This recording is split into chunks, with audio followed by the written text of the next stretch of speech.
Greatest piece of live television ever. Good morning. Welcome to March. Good morning. Yes, March. March.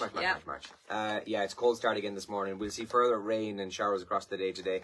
There was some hail and sleet in parts overnight, so just bear in mind, it's quite chilly this morning. But we might see some sunshine at times break through, but it's going to be much like it was yesterday.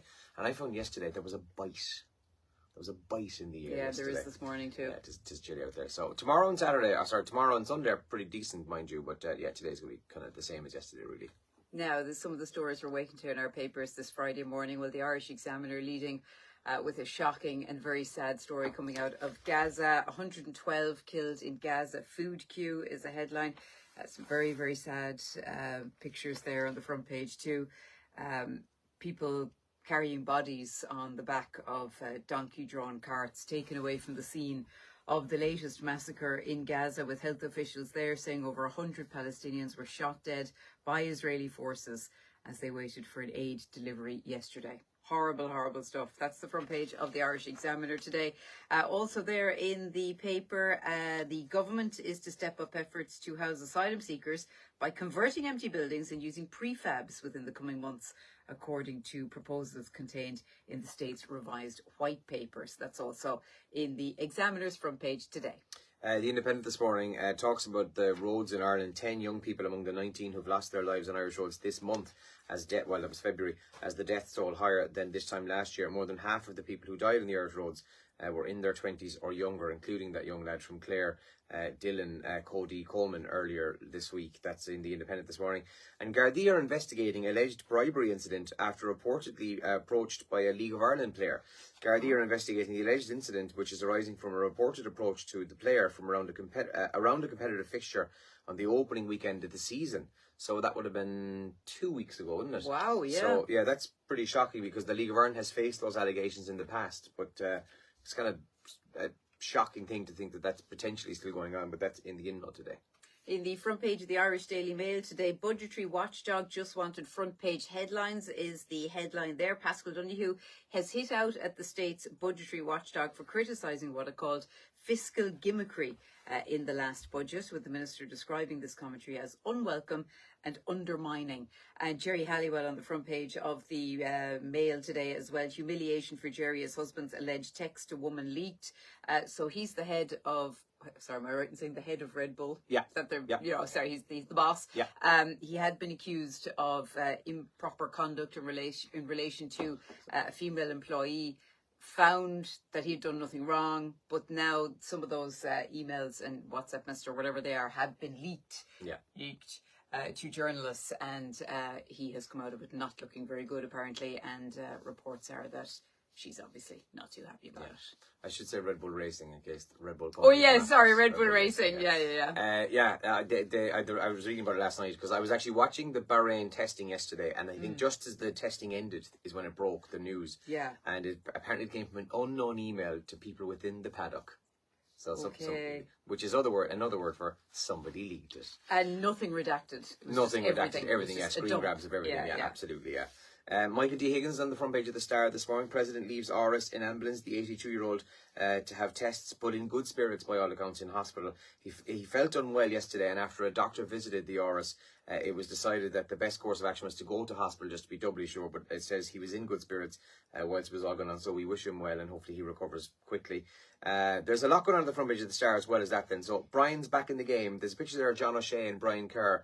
I don't really know the full story of this, but Brian Kerr may have some involvement in the future management of the Irish Republic team, the Republic of Ireland senior men's team. Whether that be as an advisory capacity or with John O'Shea or on his own, I don't know, but that's what they've said there. Paul Pogba's gotten a 4-year drug ban. He tested positive last August, and the conclusion of that has led to a 4-year ban. They reckon that on appeal it could be brought down to 2.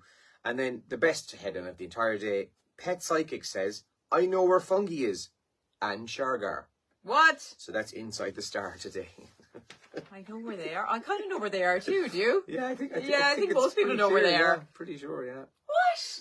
Yeah. Shergar? Does he think Shergar is still alive? Shergar's hopping around the field in Meath somewhere. Yeah. What is trending today? The leap year is trending, so a lot of banter online about leap year and proposals and leap year babies and all the rest yesterday. So that's trending. And as Andrew mentioned, President Michael D. Higgins is trending after he was taken to hospital, but apparently is in good form. So a lot of people talking about that on X today. Have you heard about, by the way, sorry, before I go to that one, Dune 2 is trending. It was released at midnight last night, and I haven't even seen the first one, to be honest, I couldn't get into it, but the reviews for the second one are amazing. Yeah, they're really good. Unbelievable. But The Unknown is trending this morning. So have you heard about this story out of Glasgow, the Willy Wonka experience, which was an absolute disaster? Kabir, this is one of those stories, I read a few headlines. Okay. And I went, what's that about? And I didn't click into it. So was it a kind of a Wonka experience that was really crap? Yeah, so essentially that. I think it's £35 a ticket. What's that? €50, right? Families went to this yoke. It was advertised for weeks, and when they walked in, it was, and I'm not lying, you can see the videos and pictures of this. It's essentially an empty warehouse with a couple of Wonka themed posters stuck to the wall, like props that look like they've been taken from a panto, stuck up there, and like you walk under there, and it's just an empty warehouse. Like there's no, anyway, it's beyond crap. And people kind of thought they were going to the Harry Potter studios or something like that. Exactly that, right? Yeah. Picture the cheapest props you can imagine, right? Okay. And then one of them, they walk under this thing, and then out from behind the mirror pops this woman with a silver mask on, and she's just doing this. And it's really creepy, but really funny at the same time. And the Willy Wonka guy was like, oh, this is the unknown. And the kids are just like, huh? Who are you? So, yeah. Anyway, the Unknown is trending. Type it into your search bar today and you'll see all the pictures and the videos I'm talking about.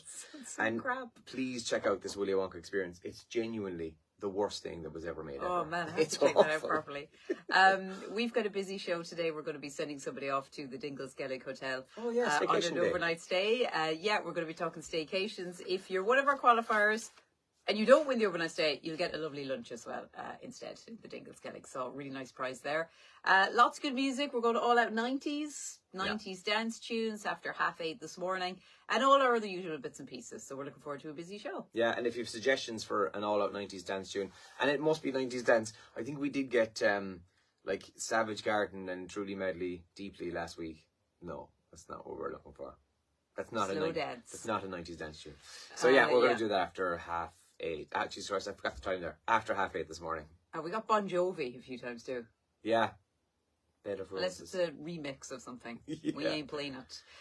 Okay, so we got to go and have a great Friday. Oh, it was Thursday. Friday. March. Friday, March. Bye-bye.